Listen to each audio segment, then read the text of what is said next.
we're live. What's up, everyone? Welcome to the Beathub. We have a very special guest today. Jacob, who do we got? We have Miss Marie Anello, the one and only writer of Kingdom Kong, a straight-up Monsterverse, one of the very few, unicorn of people who get to mess with this wonderful universe that we have here with our monsters. So, thank you for joining us. This is very cool. Thank you so much for having me. Awesome. Well, we're very delighted to have you here. If you guys didn't know, Marie's not just an author. She's also a singer, and she does a bunch of other stuff, too. So we'll have her socials in the link below if you guys want to go check her out. We have her for a very specific reason today, actually. She was one of the people involved with the creation of, obviously, the comic, Kingdom Kong, but also regarding Titanus Camazotz, which is the title of this podcast today.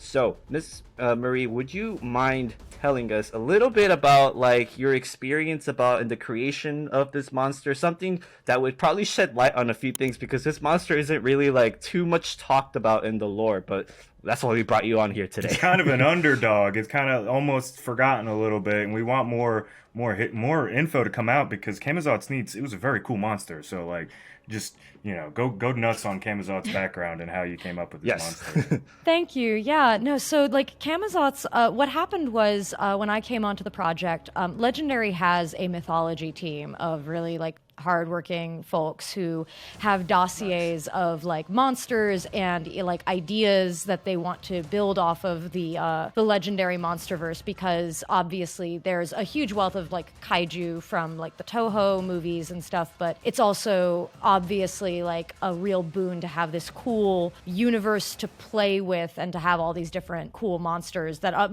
many of them are inspired by myth and stuff. And so Camazots was one of those monsters in their dossier. When I came onto the project, we weren't actually sure who Kong's adversary in the comic would be. I remember I was on vacation in San Francisco, and they're like, okay, it's Titanus Camazotz, and I'm just like, who? But we went back and forth a bunch about. I did my own research too, because in their dossier they had sort of a list of basic qualities about it, that it was going to be a bat monster, that it was based off of the Camazots of South American myth. So I did some research into the myth of Camazots, and there's a whole saga of these two brothers that go to the underworld, and they one of them gets his head cut off, and it's this whole thing. And there was so much that I wanted, I thought, oh, if we could work this into the comic, but obviously it's a 75-page comic. There's only so much you can do. So we narrowed it down to some key features: that obviously it's a bat. That Camazots is photosensitive, he's blind, he hates the sun, and it's to the point of again, drawing from myth, it's almost like a mythological battle against the sun, that Camazots in its own kind of inhuman way wants to destroy light and create a perfect habitat for him and his we called them minions or parasites to live in. So he's photosensitive. He uses sonar, much like a bat. He is attracted to radioactive Titan blood, so he's a vampire bat. Very cool. Yeah, that's something you didn't see. Yeah, that's a cool little detail. Yeah, but the big thing for me was that he's attracted to this radioactive blood, that he is, because within the Monsterverse universe, Titans have sort of natural predilections to either destroy or protect or maintain the ecosystem, and Camazots very much is a force of destruction, that he is drawn to this blood that he wants to devour. He is very much it's all about consumption. He destroys and he wreaks havoc on the natural surroundings, which is very much opposed to Kong, who exists almost as this bastion of pre-industrial nature, and he protects Skull Island and tries to maintain that ecosystem. And that a big thing that influenced everything about Camazots was, how do we take Skull Island from point A, where we saw it in the Skull Island movie, to point B, where we see it in the Godzilla vs. Kong movie, where it's destroyed?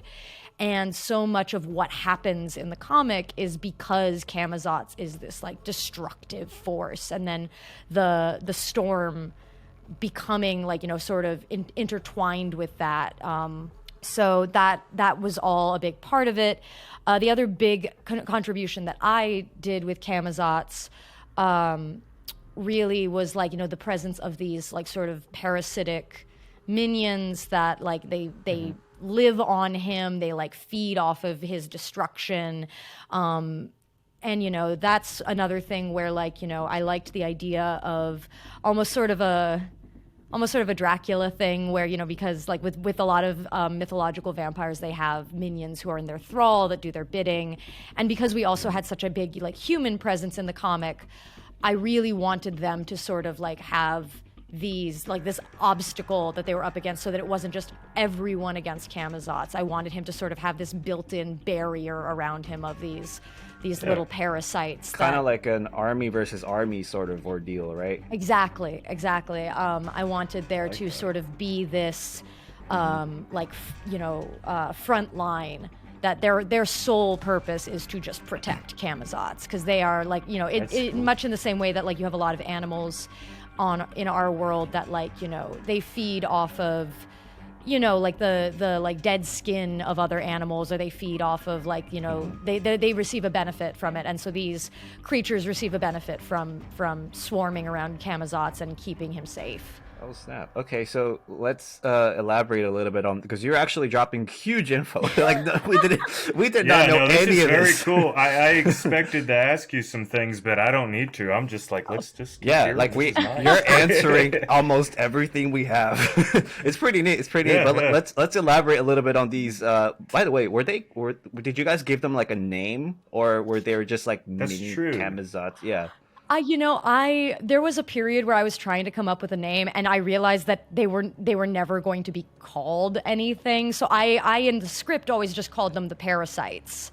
I think like I don't know if the mythology team ever gave them a name. I think like, parasites or minions were sort of which, I mean, minions makes them sound like the little yellow guys from Despicable Me, but yeah, before those minions were much more devious, and it fits them a little bit. Are they different species than Camazots? They look a little bit more like reptilian or like bug-like. Yeah, well, they still kind of have bat vibes to them. In truth, the mythology team may have their own like ideas or dossiers about this. When I was writing it, I always pictured them as being perhaps like of a similar, like maybe they have a shared ancestor, but they are like a different species. I always pictured them as being these sort of like smaller creatures that like, over time developed this relationship with Camazots. The look of them was entirely Zid, the artist. I always just said that they were these like kind of smaller titans, and I wanted Zid to be able to just play with it. And then he was the one who came up with this very like kind of dragon-like appearance, which I really loved. Like, that Zid is, if you ever get the chance to have him on, he is such a like wonderful collaborator, and I was so happy that I was able to work with him on this comic. Yeah, Nice. I've seen a little bit of his work. He seems like a good guy, so we'll have to keep great. that in mind definitely going forward. Awesome. Yeah, and also like a lot of the way Camazots looks is Zid. I remember at first like I don't think Camazots had a tail, and then he incorporated that in, and then the tail got incorporated into the fight sequence. So like I said, like Zid and I worked very much in tandem to like create this creature. Yeah. So if you're talking about the fight sequence, so I'm assuming you were actually kind of involved in the creation of this fight sequence, or like the choreography of everything. Do you mind telling us a little bit more about this fight? Because we see that Kong actually, from what I'm looking at here in the comic, it looks like he had a really hard time to fight Camazots. So is there anything else you can tell us about this fight, since you were so much involved in here?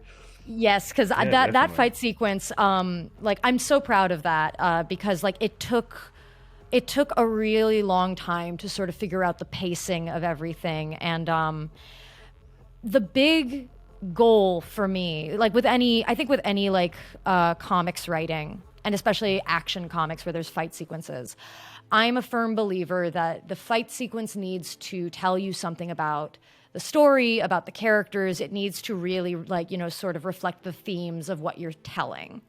And so the real big thing, the heartstrings a little bit, yeah. Exactly. And like I knew going into it that the Godzilla versus Kong movie was going to have this theme of eventually, spoilers, Kong and Godzilla teaming up. And so I really wanted this comic to be foreshadowing him eventually like having this alliance with Godzilla.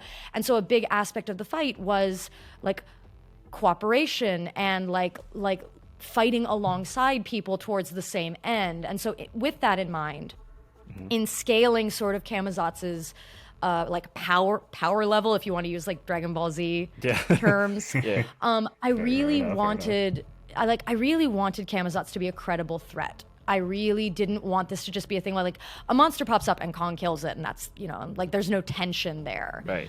I wanted Camazotz to really feel like this overwhelming, really scary threat. It definitely came across like that too, because in the story, I mean, he's beating Kong, and the only way he, you know, gets he has to have I think the sonic boom messes up Camazotz, and it's really the only way he's able to, because I think he's about to have his like eardrums blown out, and he's probably not going to be able to fight at that point. So that's pretty cool. I wasn't going to ask you this till maybe later on in the end, but since you're bringing up the power of Camazotz right now, and that he's a true threat, and if he can beat Kong, unless, you know, Kong didn't get help, does Camazotz beat Rodan, Monsterverse Rodan, in a fight, you think?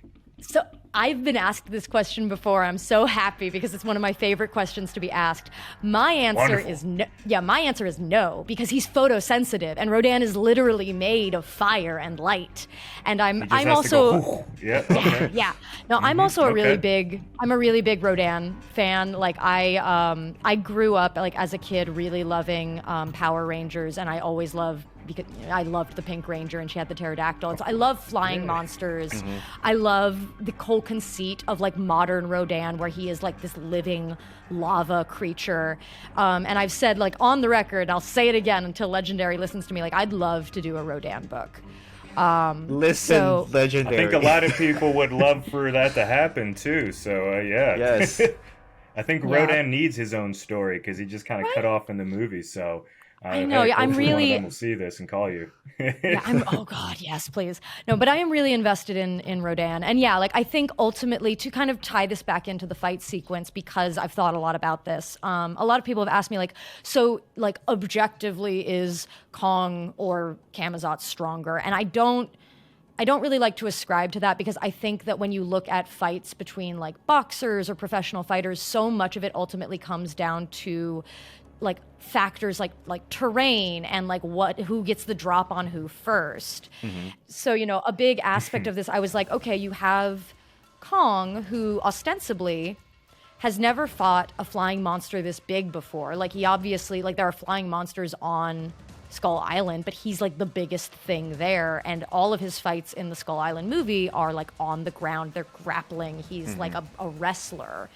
And you're fighting this thing that's like he's in the air. He's got all of these extra like bells and whistles. Exactly. And then on top of that, he fights dirty. Like he fights dirty. I wanted Camazotz to really feel like a heel in a wrestling match, where, you know, like he's down, but then the tail comes up and it's like, oh, and then he's using the sonic scream. And like I wanted it to have the cadence of those kinds of fights, because they're so entertaining. Yeah. And then, like, ultimately bringing in Audrey and the pilots, I never wanted it to feel like, you know, oh, like Kong got saved by the humans this time. I really wanted it to be this story about, like, working together, and, like, so much of Audrey's story is about, like, learning to trust her teammates. And for this fight, it's about Kong, like, working alongside these humans to defeat this monster, which once he grounds him, he beats the crap out of him. No competition then, Right.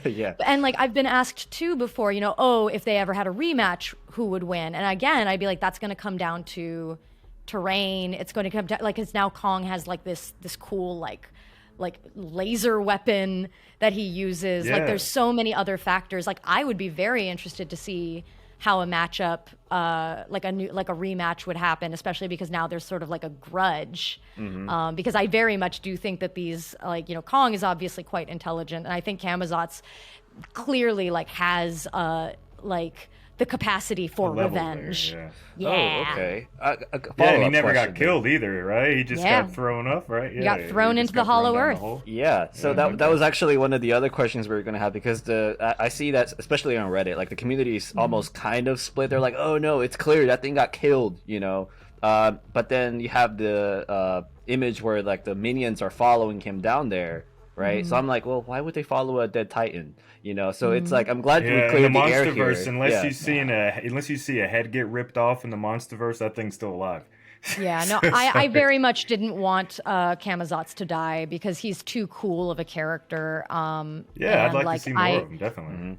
Yeah, well, and there was kind of a practical reason too that so in the movie, as you know, like they go to Antarctica to go to the Hollow Earth because there's a vile vortex there, and so I was sort of like, okay, so what happened? You know, obviously there was one on Skull Island, so like what happened to it? Obviously, it's been like destroyed or it's not safe, and we know obviously from the movie that oh my God, I've forgotten his name, but the guy whose brother dies. I'm a bad writer and a bad fan. Nathan Yes, Lynn. His name's Nathan Lynn. Yes. Yeah, so I like It's fine. But it's yeah, fine. like Nathan's brother like dies in this like Hollow Earth mission. And so I wanted to establish that like, you know, this fight and like Camazots using this vile vortex as sort of like an all-stop shop has destabilized it, and that's ultimately like what leads to its destruction. Like, you know, it's not stable. And so like, you know, having Camazots being thrown in and like, you know, like having this whole area be just like turned into a crater, also then added to the like instability of it in foreshadowing what happens to Nathan's brother. So like yeah, like a lot of the choices that I made in the fight sequence and the comic in general really were in an attempt to like serve the narrative of the movie going forward, and in general, like, you know, it definitely fit in. Yeah. I'm so glad. Yeah, and that was the point of it. And yeah, like, you know, from just the pure perspective of like, okay, you have this really cool character, this really cool monster villain. Why would you get rid of him now? Like, you've got to have like, you know, like Kingdom Kong 2, and please hire me to write it, please. You heard it here. Yes. Okay. So I gotta call a timeout here because you're literally dropping like critical info here. So 2 questions, all right. One, I'm gonna mention them now before I forget them later. Okay. One question is there a reason why Kong didn't kill Camazots according to the story? And the second one is Camazots going through that vile vortex the reason why Nathan Lynn's brother died? I can like, definitely like give my answers to this. So Nathan Lynn's brother dies because the vile vortex is unstable and their ship is not equipped to go through it, and like it crashes, and the vortex is like I believe the way we reasoned it was that it basically caves in on itself, it collapses. So like Camazots didn't kill Nathan's brother, like he wasn't involved in that regard, but him traveling through it did destabilize it. And like Kong basically like destroying the area around it destabilized it. And then as far as why Kong didn't kill Camazots, I think, you know, in terms of just like within the story, what's going through Kong's head in that moment and the way I wrote him, it's very much this sort of thing where Kong is he's barely holding on. He's been beat to crap, and you know, he finally gets this thing down, and it's just like, get off my island, and throws him down. It's a very, like, it's a posturing thing. It's a power thing. It's also, frankly, I think if he tried to keep engaging with Camazots, like if he like tried to rip off his head, I think he'd lose an arm. You know, it's very much like, you know, kind of cutting his losses and just getting this fool out of his sight. Was sort kind of like how he and Godzilla in the end of Godzilla versus Kong just kind of like, all right, we had our fight, let's back off a little bit. And right. Well, I mean, like, this is the thing, like, it's hard because, like, obviously you have to take a step back and recognize, like, these characters aren't necessarily human. They don't relate to each other as humans. They're, like, both more animalistic, but then also they have this, like, kind of, you know, truly, like, you know, godly thing going on like they have this godlike perception of the world, and they're so old, and their like memory is so long, and they clearly like recognize individual humans. So there is some sense of like relationship there.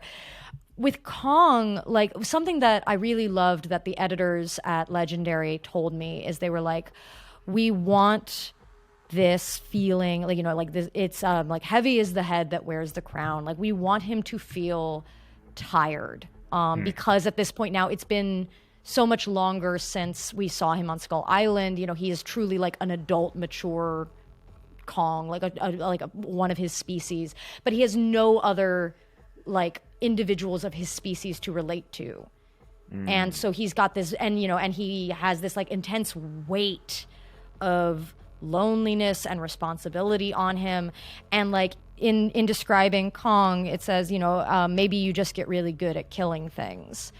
And I don't think Kong is like vindictive. I don't think he fights to fight. I think he very much just like has had to live that way. That's a nice story that has always been a consistent for the King Kong, our Kong, every Kong since 1930 or whatever the first one came out.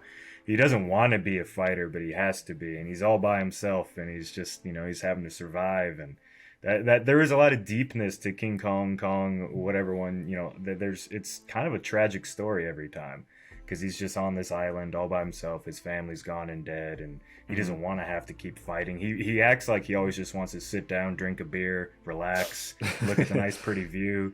But yet he can't, because all these monsters and creatures and people just keep messing with him. He's just like a grumpy old timer at this point. He's just like, I want to be left alone just to vibe and enjoy nature. He seems like a real hardcore nature guy. So I was going to say, can you explain a little bit of Kong's rapid growth a little bit more than kind of the comic already explained? Because in Skull Island, the movie, he goes from 100 feet and then all of a sudden he's like 330 or 300 plus feet in a matter of like 30, 40 years in the lore. The boring answer is he's this big because he's this big now. But I think fair enough. Yeah. But like the lore, like the actual like in-universe thing, this gets brought up in Skull Island. John C. Reilly's character says that he's basically like an adolescent at that point, and that he's going to keep growing, and that like adult Kongs get even bigger.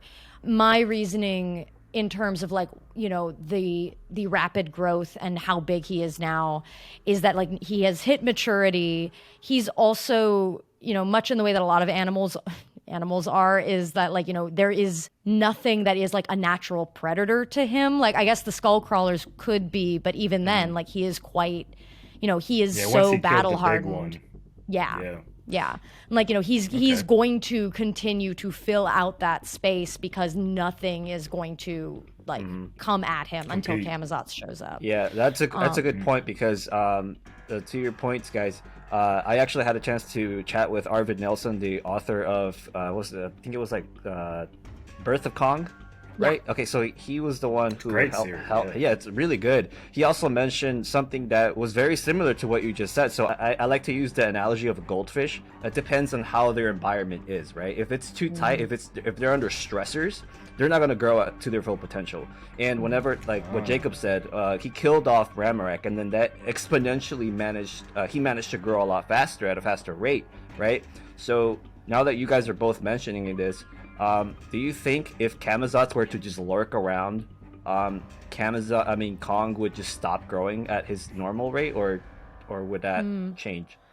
Well, I think at this point, Kong is like a mature adult. I don't know how much bigger he would get.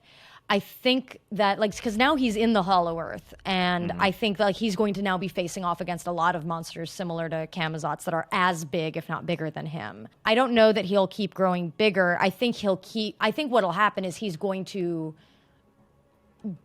maybe this is kind of a tragedy of his character, because obviously, like, I don't think he wants to fight all the time, but I think he's going to end up having to. I think he's going to become a much more savvy fighter. I think this was the other thing that was interesting, not to totally veer off, but in conceiving of Kong and like the way he thinks, it was very interesting because he is that sort of like, you know, he's a gruff old man. He's like, oh, I'm tired. I don't want to do this anymore. But then compared to Godzilla, he's still quite young.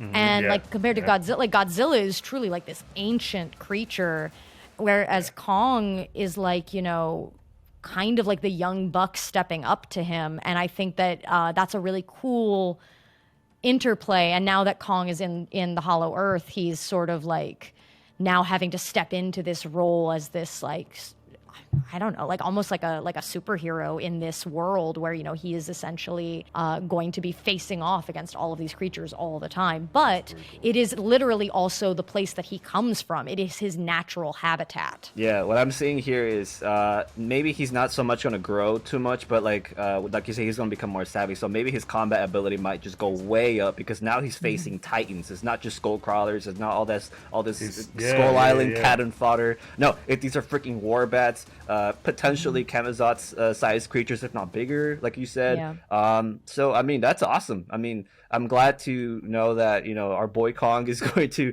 get better in some regard, one way or another. Yeah. Yeah, it seems like Camazots was his first real test in this universe. I mean, the skull crawlers were a big test at that point, but I think Camazots, you introduced his first, you know, true alpha titan, you know, enemy combatant. He kind of threw him into the ring a little bit with, you know, he was a little wet behind the ears or whatever you want to call it. You know, he wasn't quite ready for it.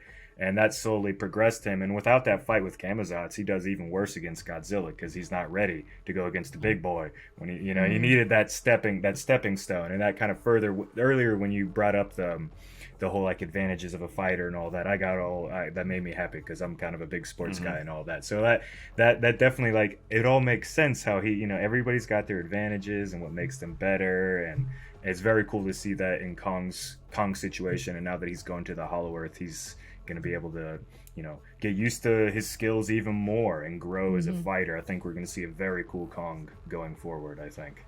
Nice. Yeah, absolutely. And yeah, like bringing up the Alpha Titan thing, that was another big thing where, you know, I realized in the process of like researching for this and writing it that like, yeah, like Titans are ranked by this system, and he was going to need to face off against something that is, you know, on the level of Godzilla. I mean, ultimately, like, Godzilla is Godzilla. Like, you know, he is the big guy. He's the king of the monsters, yeah. Exactly. But, you know, like with Camazots, the whole goal was very much, like you said, to prime Kong, to foreshadow what he was going to be up against in Godzilla versus Kong, and to really, like, you know, drive home that, like, you know, this comic is meant to sort of bridge the adolescent Kong we meet in Skull Island and the adult Kong we meet in Godzilla vs. Kong. And this is really to show you how he got from point A to point B. So like a Titan fight initiation sort of thing. Yeah. Yeah. Yeah, because that would exactly. would it be technically his first Titan that he fought? Like yes. F Titan. Okay, nice. All right. Yeah, that's what he needed. Because like the skull crawlers like are obviously all, like if I'm remembering correctly, the skull crawlers are also from the Hollow Earth, but like they're not ranked the same. Like they're definitely like they're not alpha Titans. They're not like on the level of like Kong and Rodan and Mothra and all of those. And then like, you know, King Ghidorah is like its own special thing. All right. Well, sadly, guys, we are out of time. But if you guys want to see more Marie, you know, I'm just going to skip. I know you guys want to see more Marie, so we're going to have her hopefully in the future. We can keep going. It's this podcast could have been 3 hours long, I think. So thank you for coming and giving us this awesome information and a good conversation. And if you would like to join us again, we'd be happy to have you. I would love that. Thank you so much for having me. It's always a blast talking about this stuff. Awesome. All right, guys, that was it for today's episode. If you guys want to follow and Marie, her links are going to be down in the link below. That's how we do it. Yeah, we always ruin the ending for some reason. All right, guys. Thank you so much for listening. Go check her out. Thank you so much. Bye, guys.